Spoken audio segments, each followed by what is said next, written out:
Narayanam namaskritya naram jaiva narottamam devim saraswatim vyasam tato jayam udirayet nashtaprayeshu bhadreshu nityam bhagavata sevaya bhagavatyuttama shloke bhaktir bhavati naishtiki krishnaya vasudevaya devaki nandanaya cha nandagopakumaraya govindaya namo namaha. Hare Krishna. So we are reading from Srimad Bhagavatam, canto number 2, verse number 2, chapter number 2, verse number 33. Na hi ataha anyaha shivaha pantaha vishataha samshritav iha vasudeve bhagavati bhakti yogaha yataha bhavet nahi atonya shiva panta विशतः संसृता विहा वासुदेवे Bhagwati भक्ति योगो यतो भवेत् नहि तोऽन्य शिव पंथा विशतः संसृता विहा वासुदेवे भगवती भक्ति योगो यतो भवेत् नहि अतोऽन्य शिव पंथा विशतः संसृता विहा वासुदेवे भगवती भक्ति योगो यतो भवेत्.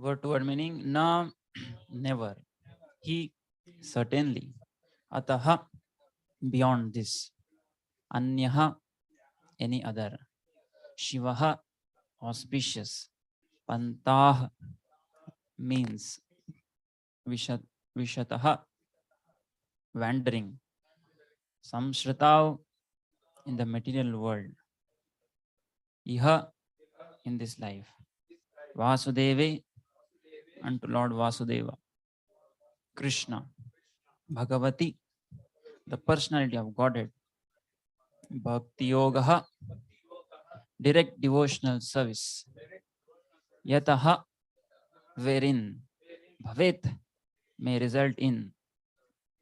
Translation and purport by His Divine Grace, Abhay Charana Aravind Bhakti Vedanta Swami Srila Prabhupada. Srila Prabhupada ki.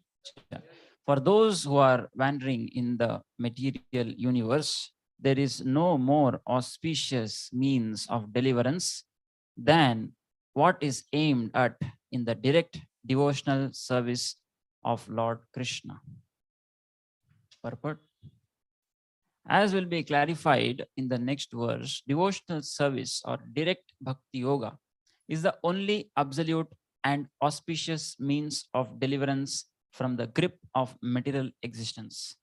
There are many indirect methods for deliverance from the clutches of material existence, but none of them is as easy and auspicious as bhakti yoga. The means of jnana and yoga and other allied disciplines are not independent in delivering a performer. Such activities help one to reach the stage of bhakti yoga after many years. in the Bhagavad Gita 12.5, it is said that those who are attached to the impersonal feature of the Absolute are liable to many troubles in the pursuit of their desired goal. And the empiricist philosophers searching after the absolute truth realize the importance of Vasudev realization as all in all after many, many births. As far as yoga systems are concerned, it is also said in Bhagavad Gita 647 that amongst the mystics who pursue the absolute truth, the one who is always engaged in the service of the Lord is the greatest of all. And the last instruction in the Bhagavad Gita 18.66 advises fully surrendering unto the Lord, leaving aside all other engagements or different processes for self realization and liberation from material bondage. And the purport of all Vedic literatures is to induce one to accept the transcendental loving service of the Lord by all means. As already explained in the text of Srimad Bhagavatam, first canto, either Bhakti Yoga or means which ultimately culminate in Bhakti Yoga without any tinge of fruitive activity constitutes the highest form of religion. Everything else is simply a waste of time for the performer. Sridhar Swami and all other acharyas like Jiva Goswami agree that Bhakti Yoga is not only easy, simple, natural, and free from trouble, but is the only source of happiness for the human being. Om Ajnana Timirandhasya Jnananjana Chakshurunmilitam Yena Tasmai Shri Gurave Namaha Shri Chaitanya Manobhishtam Stapitam Yena Bhutale Swayam Rupakada Mahyam Dadati Swapadantikam Vandeham Shri Guroho Shri Yuta Padakamalam Shri Gurun Vaishnavamscha Shri Rupam Sagrajatam Sahagana Raghunathanvitam Tam Sajivam Sadvaitam Savadutam Parijana Sahitam Krishna Chaitanya Devam Shri Radha Krishna Padan Sahagana Dalita Shri Vishakhanvitamscha Nama Om Vishnu Padaya Krishna Preshthaya Bhutale Srimate Bhaktivedanta Swami Niti Namine Namaste Saraswate Deve Gauravani Pracharini Nirvishesha Shunyavadi Paschatyadeeshatarini Namo Mahavadanyaya Krishna Prema Pradayate Krishnaya Krishna Chaitanya Namine Gauratishe Namaha He Krishna Karuna Sindho Dinabandho Jagatpate Gopesha Gopika Kanta Radha Kanta Namostute Tapta Kanchana Gaurangi Radhe Vrindavaneshwari Vrishabhanusute Devi Pranamami Hari Priye Vancha Kalpatarubhyascha Kripa Sindhubhya Evacha Patitanam Pavanebhyo Vaishnavebhyo Namo Namaha Jai Shri Krishna Chaitanya Prabhu Nityananda Shri Advaita Gadadhara Shri Vasadi Gaura Bhakta Vrinda Hare Krishna Krishna Krishna Hare Hare Hare Rama Rama Rama Hare Hare Hare Krishna. So we heartily welcome all devotees for today's Srimad Bhagavatam class. So seeking blessings of all the Vaishnavas present here, we'll try to discuss few aspects of bhakti from this verse of 2.2.33. Nahi atonya shiva panta vishadah samsrita viha vasudeve bhagavati bhakti yogo yato bhavet. For those who are wandering in the material universe, there is no more auspicious means of deliverance than what is aimed at in the direct devotional service of Lord Krishna. So this verse is explaining, after describing about the yoga paths, the normal path by the yogi, advanced yogi, and the Kramamukti path by not so advanced yogi.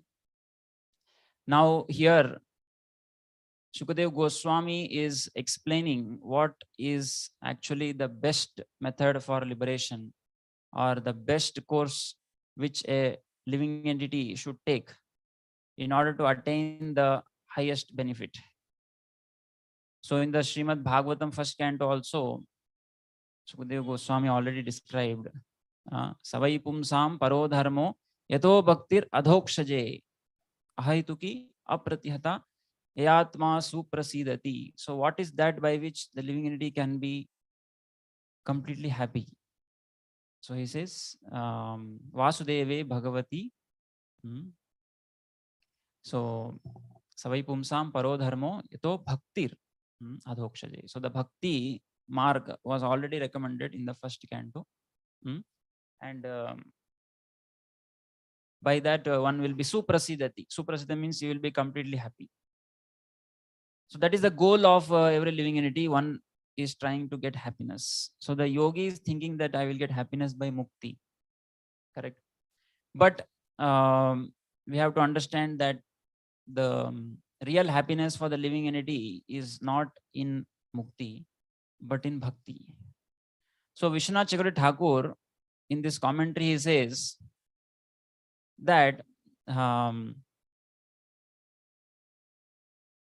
so the two paths which was described, that is the yogic paths, they produce liberation. But bhakti produces prema, which is the real expectation of the jiva. Because this path produces the most excellent result, prema. So bhakti is greater than yoga, because the path, the result given by this path, that is bhakti path, is prema, which is higher than mukti, liberation. So Vishwanath Chakravarti Thakur is saying that the path which produces this result, that is prema, that path is far superior to the liberation attained by the two paths. So what the meaning is that the process of bhakti, that is the sadhan bhakti which a devotee is performing, that path itself, the bhakti path itself, is greater than the attainment of the yogis. Means the bhakti is greater than mukti, attainment also. So such is the glory of bhakti. So any devotee who is coming into the bhakti path, having shraddha and practicing bhakti, should not be undermined. Because what he is practicing, Vishwanath Chakravarti Thakur is saying that that is greater attainment than even mukti. The yogi was attained mukti. Bhakti yoga cannot be described as a method to attain liberation, since its goal is prema. So bhakti yoga is not performed for attaining mukti, but it is a byproduct of practice of bhakti. So just like in village, sometime cooking is done with wood. So a person will go to forest and bring the wood for cooking. So the purpose of lighting the fire and burning the wood is to cook the food. Correct. The purpose of lighting the fire is not to produce ash, but the production of ash happens automatically as a byproduct. Correct. Suppose you want budi for washing our plates, right? We don't separately bring wood and burn and produce ash so that we'll use it for washing our plates and utensils. No, it is there, it is produced because we have brought the, the sagni gobra, cow dung. I'm forgetting English slowly. After giving class in Kannada and Hindi.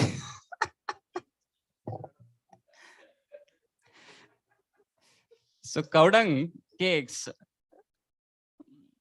Yeah. I remember in our school days in 7th standard, there was one English teacher of ours.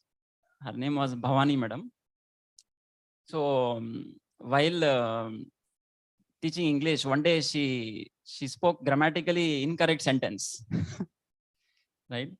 So just like sometimes devotees who don't know so good English, they speak grammatically incorrect sentence, no? I go there. No, that is correct sentence. Any incorrect sentence can you say?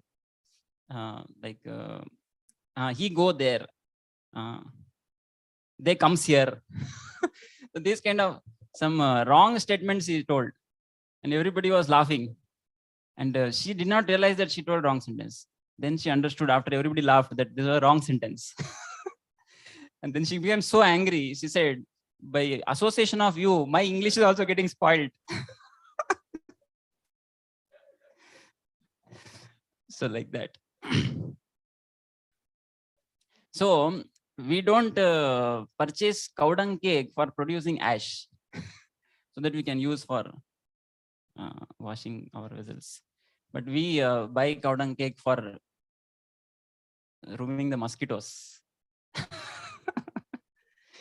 in Srinagar, TYS. Because a lot of mosquitoes are there, right?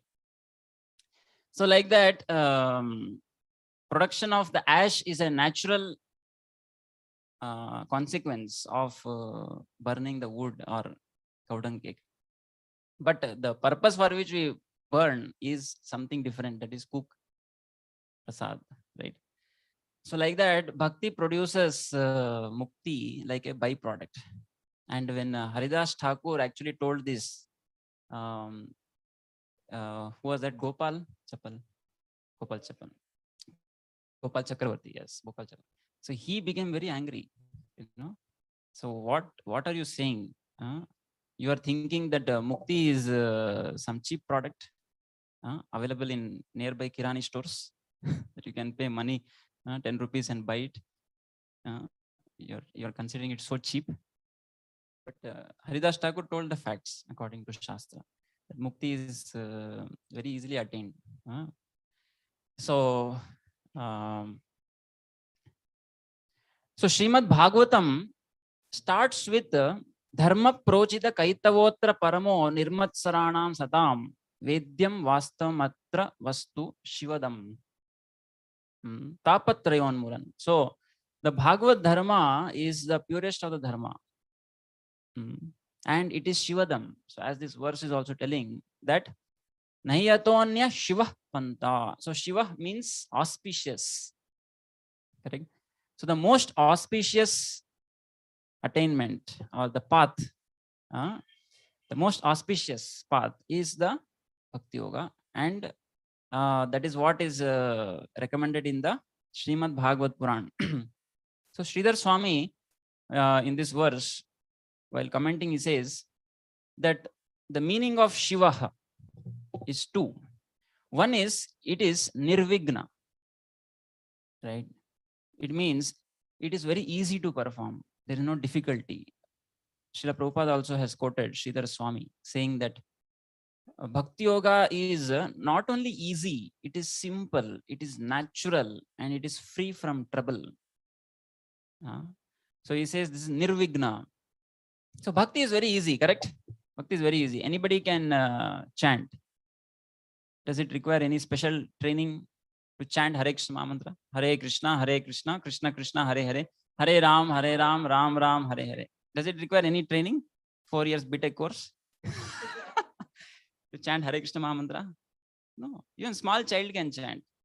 Right? Any child who is about to speak, if he start Hare Krishna mantra, he'll speak that first. Then any other word, it's possible. Correct? So it is, there's no difficulty in performing. Correct? So, and what to speak of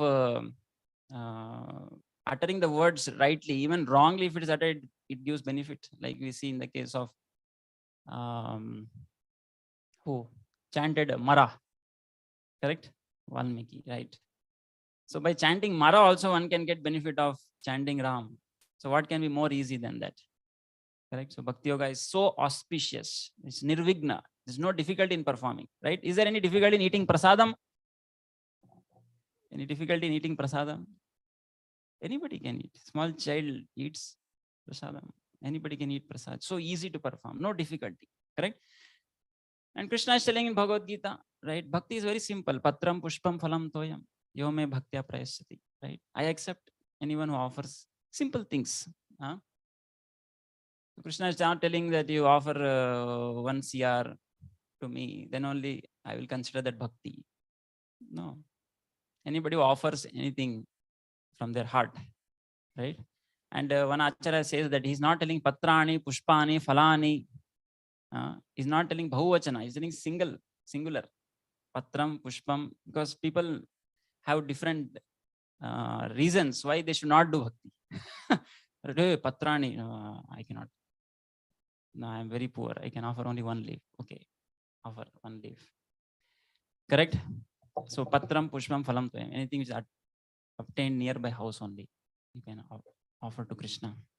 So that's why Prabhupada, when he went to America, he told the hippies that while you are coming to a temple, you bring 1 fruit or some flower.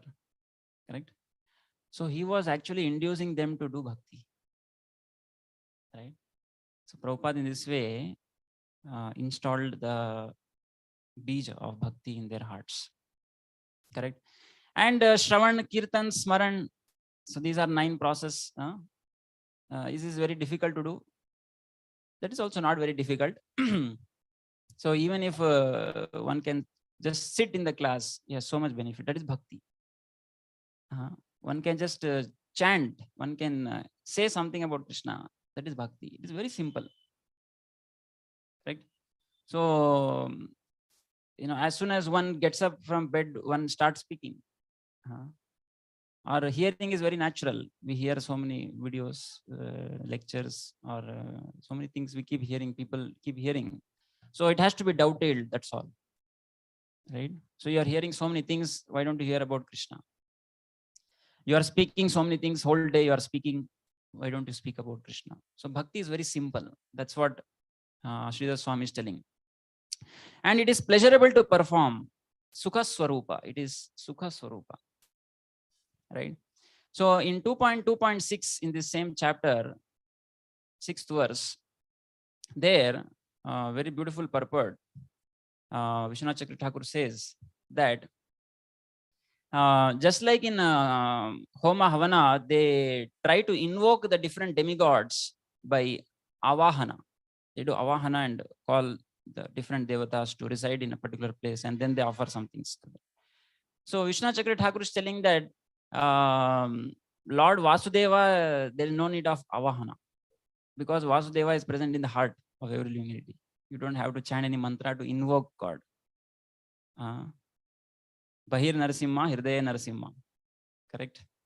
So he's there everywhere. Ito Narasimha, Parato Narasimha. He's present everywhere. So you don't have to invoke him. He's already present. So it's so easy. Vasudeva is easily accessible. Correct?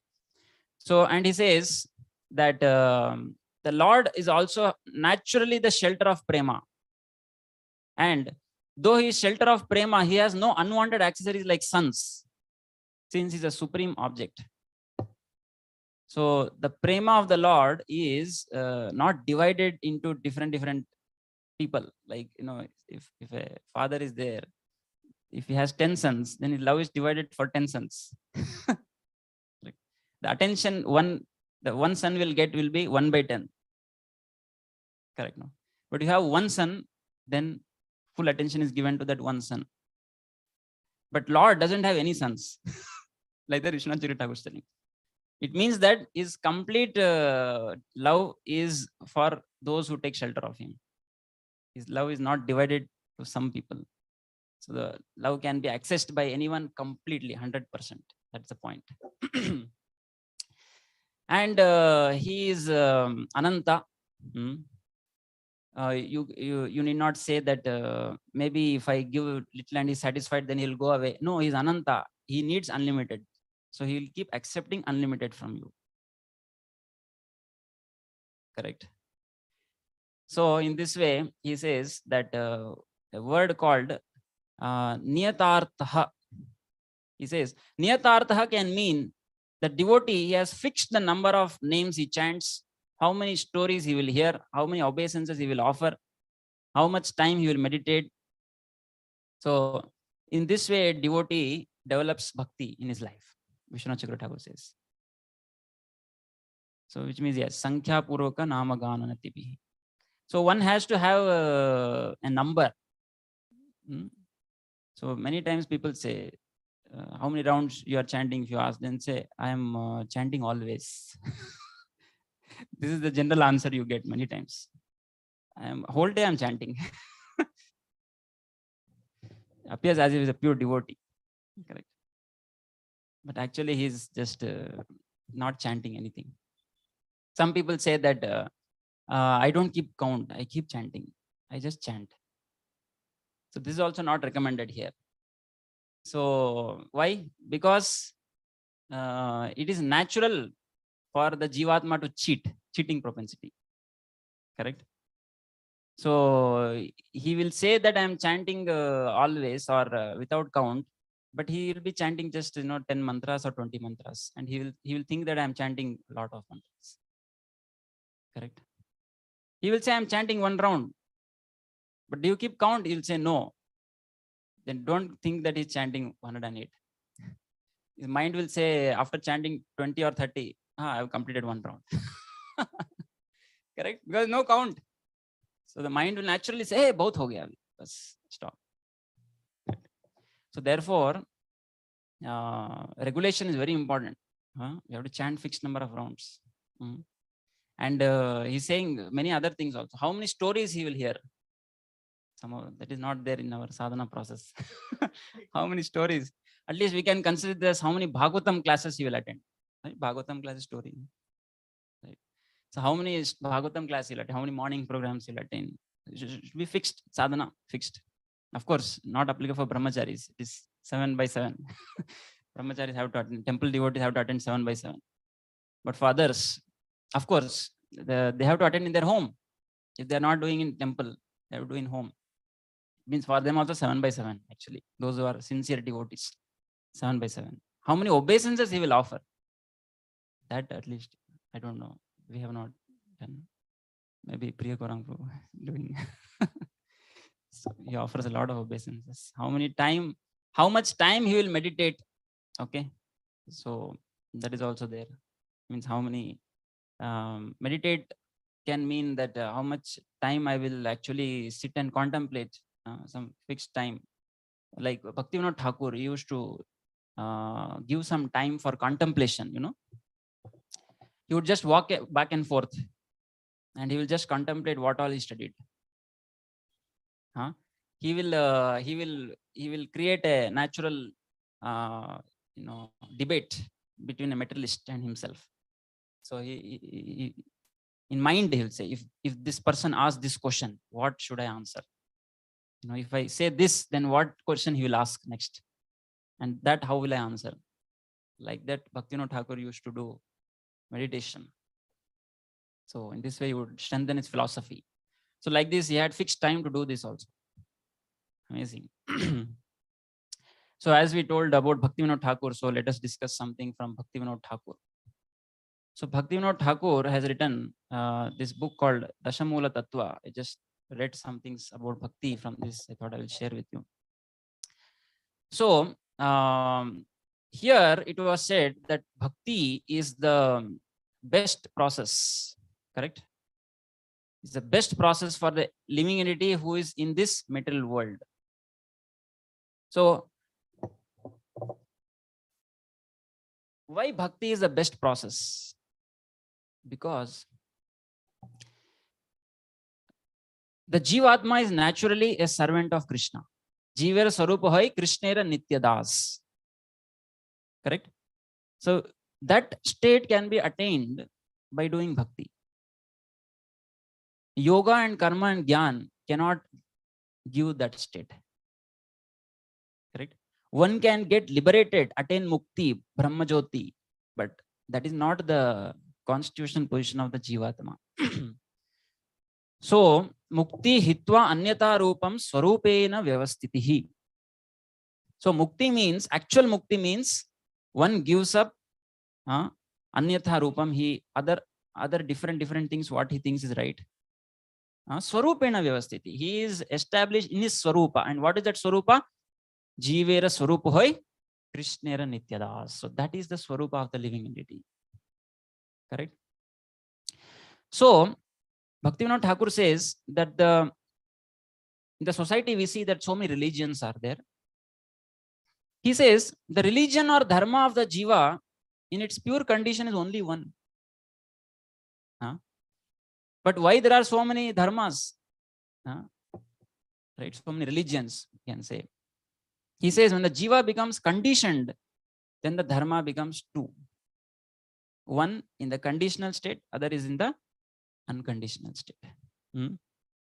So the unconditional dharma does not differ no matter what country it is found in. When the jiva takes on material designations, right? When he takes material designation, means he has a body in a particular desha kala patra. Then at that time, what happens? He has to take up, or he takes up the conditional dharma. Like you have seen, no, people saying that it is their coming in their family lineage, right? I have to follow this. Correct. Recently, Radheshambra was giving a class on Bali Maharaj. He was telling Bali Maharaj was ready to give up the practice of their own family lineage. Shukracharya was telling to do something, but he said, no, I will not do this because it is against the parodharma. Correct. So he was ready to give up what his own guru is telling. He's ready to give up his own wife, Vindhyavali, who's crying. All the prajas are, crying, weeping. Right. So everybody was against him. Correct. But he chose the parodharma. Same like Prahlad Maharaj. See, all these 12 Mahajanas, they are not Mahajans simply by election vote. That chalo, we will have these 12 people candidating, and we'll select these 12 as the cabinet members. No. So they are Mahajan because of their great activities. You see, every Mahajan, no, they have done something great, which is completely against the so-called dharma, what we know. Correct? What Prahlad Maharaj doing? He's going against his own father. Right? Is it normal? No. Correct? And he is garlanding the murderer of his father. Very good, very good. You have killed my father. And he is Mahajan. Correct? Bhishma. Bhishma is Mahajan. What is Bhishma doing? He is fighting on Kauravas, Adharma side. Correct? And he is called Mahajan. Can you imagine? What Bali Maharaj is doing? He is rejecting his own guru. Correct? And he is Mahajan. So like this, if you analyze each of the 12 Mahajans, they have completely gone against the natural so-called dharma for the sake of Krishna. Correct? So the dharma of the jiva becomes unconditioned to the extent that the soul becomes freed from material conceptions. So Prabhupada gave us all the unconditional dharma to be practiced. Therefore, he was successful. If he had taken some conditional dharma from India and gone there, then it is very doubtful that he would have become successful. Right? So everybody could relate with Prabhupada's philosophy because it was unconditional state philosophy. Right? Prabhupada was the first one maybe who told in open forum that you are not Hindu, you are not Muslim, you are not Christian. Correct? So everybody was happy. Chalo, we will not fight because we are neither of these. So Prabhupada told about Atma. Right? Everybody could relate. Correct? So Sri Chaitanya Mahaprabhu, he taught this eternal dharma, and Prabhupada actually spread this throughout the world.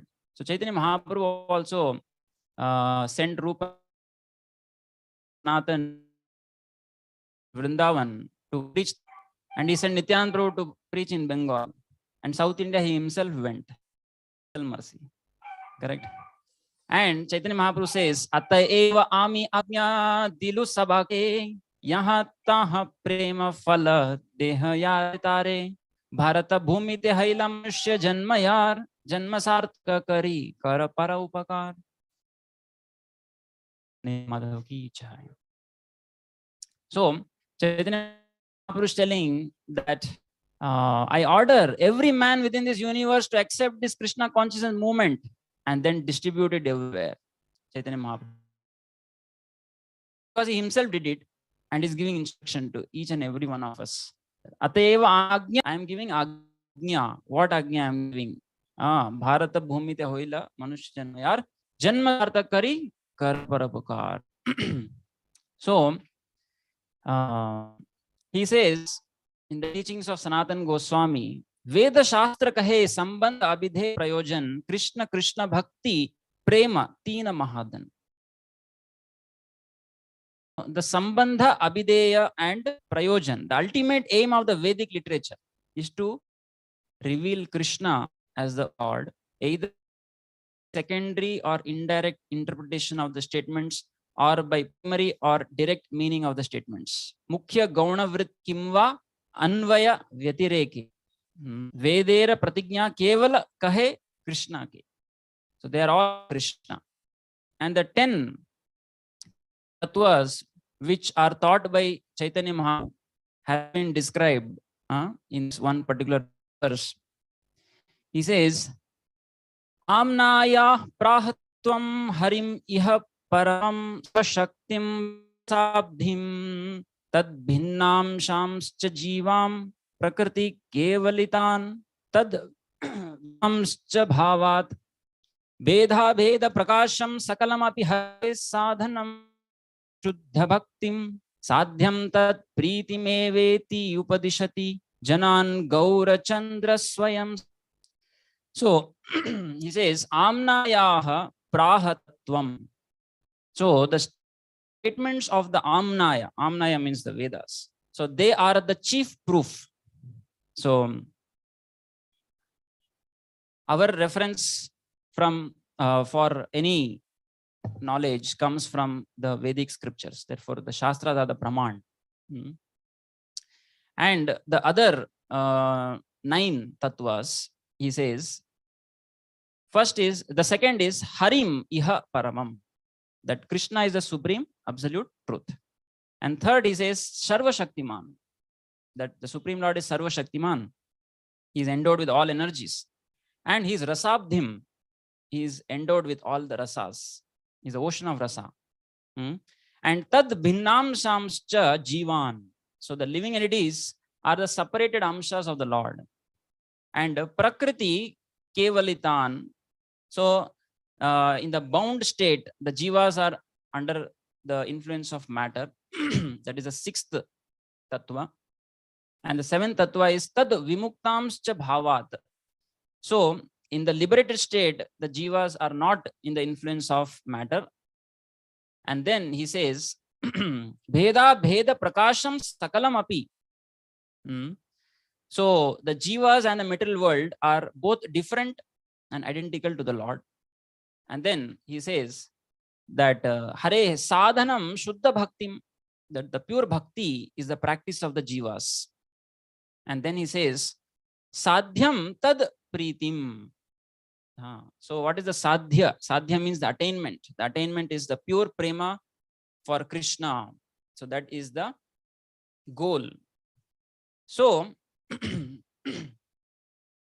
so we see in Bhakti Rasamrita Sindhu Rupa Goswami saying, Anya Abhilashita Sunyam Jnana Karmadya Navratam Anukulena Krishna Anushilanam Bhaktir Uttama. So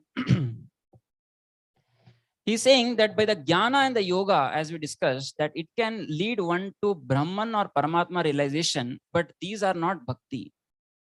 So that is why this verse 33 is talking about the bhakti, which is different from the previous parts, what has been described.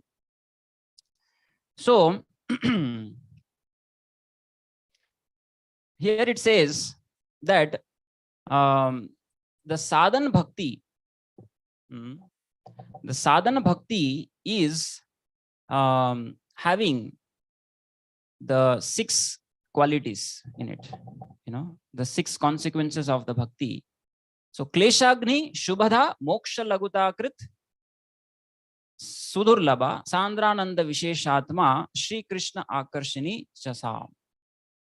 So in this, the third quality or the result, he says, is to consider liberation as very insignificant.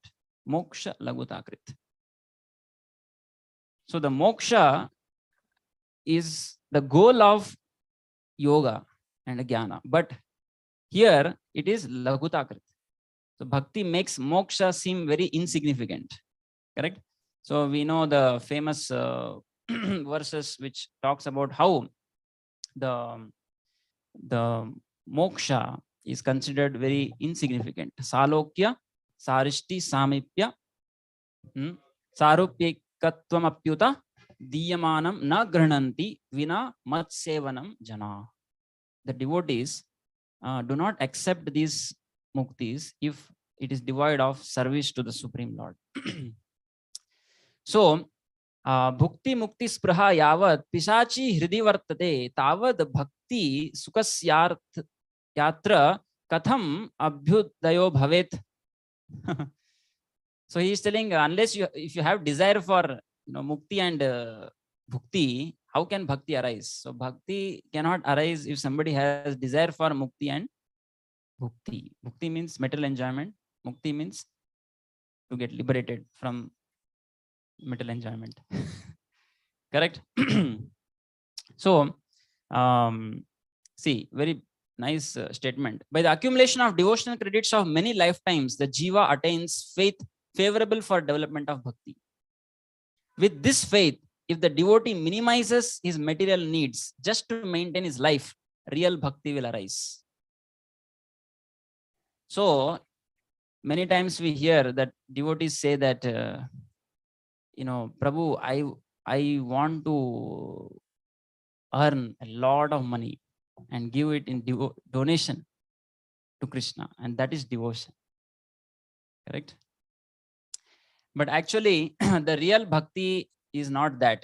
So I will just read to you a few statements, very, very beautiful understanding here Bhaktivinoda Thakur is giving. See here, he says, the 64 limbs of bhakti as described by Rupa Goswami, they are actually the angas of bhakti. Correct? And he says that some for the body, some for some for the mind, and they can be classified into 9. That is Shravanam, Kirtanam, Vishnu. Right? So the 64 is same as 9. He says 64 equal to 9. And then he says very nice statements, because the time is almost up. So I will just read a few statements here. Unless an action loses its fruitive intention and attains the form and name of causeless devotion, it is not classed as bhakti. So if somebody has a fruitive intention while doing karma, that is not bhakti, he says. Before karma transforms its very nature, it undergoes 3 stages. So karma undergoes 3 stages of purification. First, it becomes nishkama. So nishkama means working without material desire. So first is working with material desire. Second is working without material desire. Means I'm working, but I don't have any desire to enjoy the money what I'm getting. That is nishkama. Next he says karmarpana. Karmarpana means the result what I am getting, I am actually offering it to Krishna. Right? That is karmarpana. Then karma yoga. So when the person passes these 3 stages, the very form of karma changes and becomes bhakti in the form of paricharya. So it is undergoing transformation, purification. And when it comes to a stage when tavat karmani kurvita nar nirvidyeta yavata tat katha shravanado va shraddha yavanna jayate. Correct?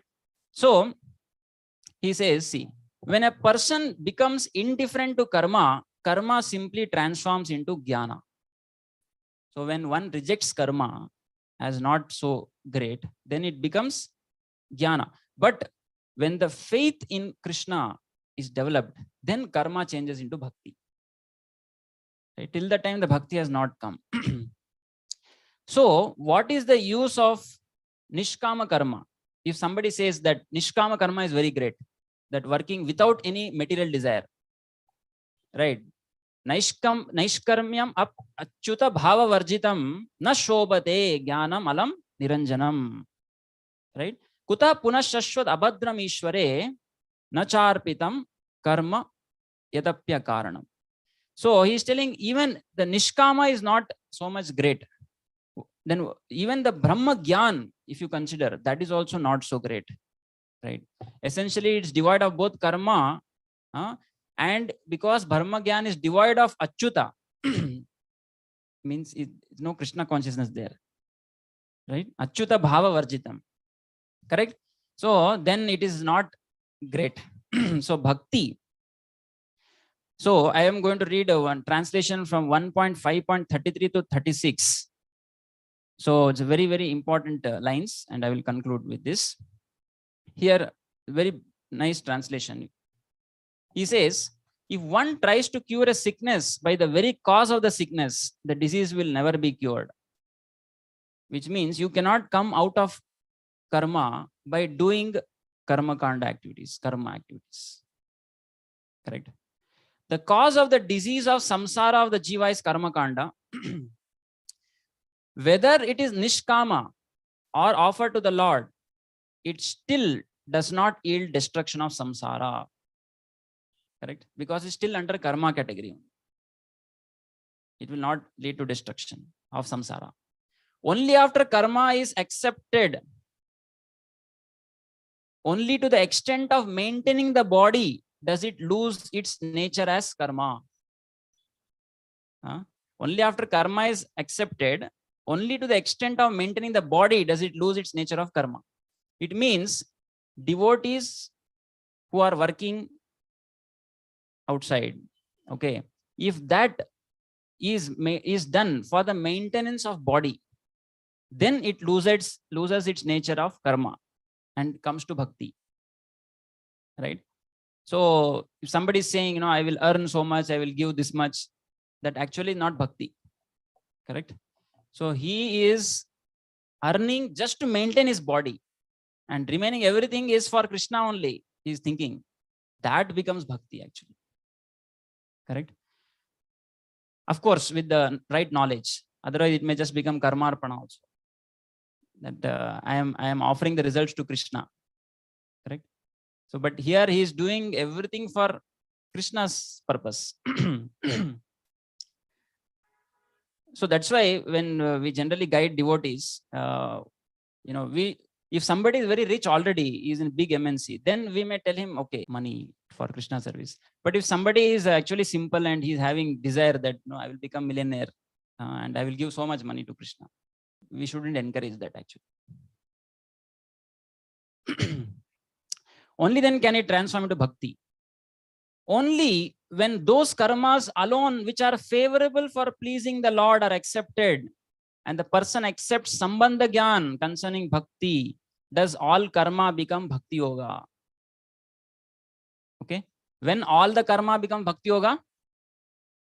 When they are favorable for pleasing the Lord, the karmas which are favorable for pleasing the Lord are accepted. So which means the 9 forms of bhakti, 64 limbs given by Rupa Goswami, when you accept that, and the person accepts sambandha gyan, right? He's having the knowledge also, the sambandha gyan knowledge. Then that all the karma will become bhakti. If one does without sambandha gyan and is not doing the karmas for which are pleasing to the Lord, correct? So what is different between karma yoga and bhakti? In karma yoga, one does what he likes to do and gives the result to Krishna. But in bhakti, the devotee does what Krishna likes me to do. That is bhakti.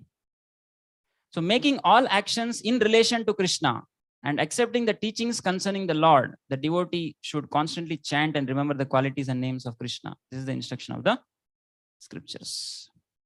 So in this way, we see that the sadhana bhakti, what is described here by Bhaktivinoda Thakur, is the most auspicious, right? Because it gives the highest attainment and it is a natural quality of the Jivatma.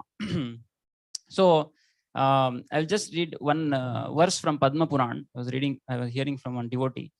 So he says, Sarva Dharma Jitah Vishnu Nama Matraika Jalpakaha. Sukhin Sukhinattam Gatim Yanti Na Tam Sarvepi Dharmikaha. So Padma Puran, it says, Sarva Dharma Jitah. He is giving up all other dharmas. And what is doing? Vishnu Nama Matraika Jalpaka. He is chanting Lord Vishnu's names only. So, Sukhintam Gatim Yanti. He attains the supreme abode. He attains the happiness, the ultimate happiness. Natam Sarvepi Dharmika. Sarvapi, I think. Sarvepi Dharmika. Yeah. So, not by performing all other dharma, he will attain this. Just see. So, one should not think that what we are doing is something very simple or something not so great.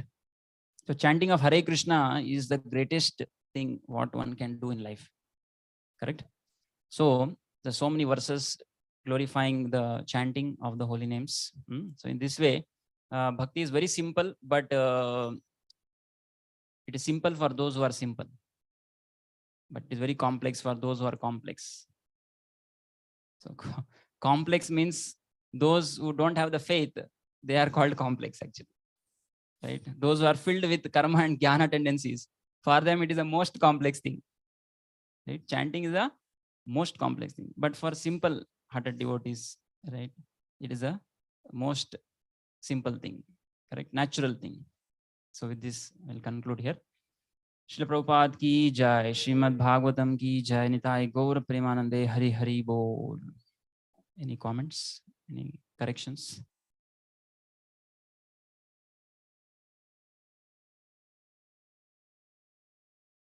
Thank you. Srila Prabhupada ki jai.